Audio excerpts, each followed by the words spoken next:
జై భీమ్, జై భీమ్, జై జనసేన, జై జనసేన. సోదరులారా, ఈ రోజున పవన్ కళ్యాణ్ గారు పిఠాపురం నియోజకవర్గంలో పోటీ చేయటం మా అందరికీ చాలా సంతోషంగా ఉంది, శుభదాయకం. ఎందుకంటే ఆయన మరి ఏదో కులము అని చెప్పేది అంటున్నారు. పవన్ కళ్యాణ్ గారు కుల మతాలకి అతీతం. ఎందుకంటే ఆయన కుటుంబంలో హిందూయిజం ఉంది, క్రిస్టియనిజం ఉంది.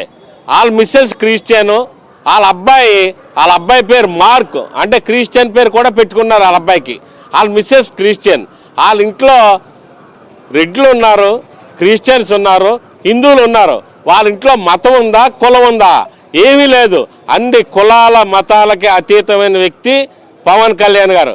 ఈ రోజున మేమందరం కూడా మరి దళితులమైన మేమందరం కూడా ఆయన కూడా తిరుగుతున్నామంటే మాకు ఆరాధ్య దైవమైనటువంటి మరి మాయావతి గారు మన ఆంధ్రప్రదేశ్లో వచ్చినప్పుడు అడుగుపెట్టినప్పుడు ఆ రోజున ఆయన గౌరవించిన ఏకైక నాయకుడు, ఆవిడ్ని సత్కరించిన ఏకైక నాయకుడు పవన్ కళ్యాణ్ గారు.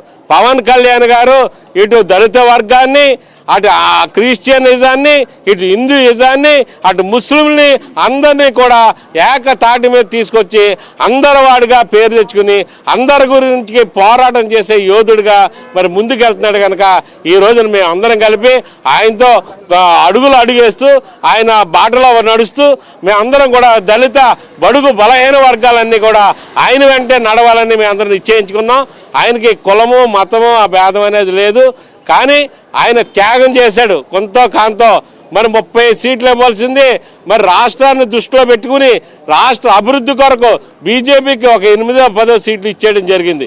ఎందుకు ఇచ్చారు అంటే రాష్ట్రం వెనకబడి ఉంది, కేంద్రం నుంచి నిధులు లేకపోతే ఈ రాష్ట్రంలో అభివృద్ధి జరగదు. కనుక అభివృద్ధి చేయాలనే ఉద్దేశంతో ఆయన ఆ సీట్లను త్యాగం చేయడం జరిగింది.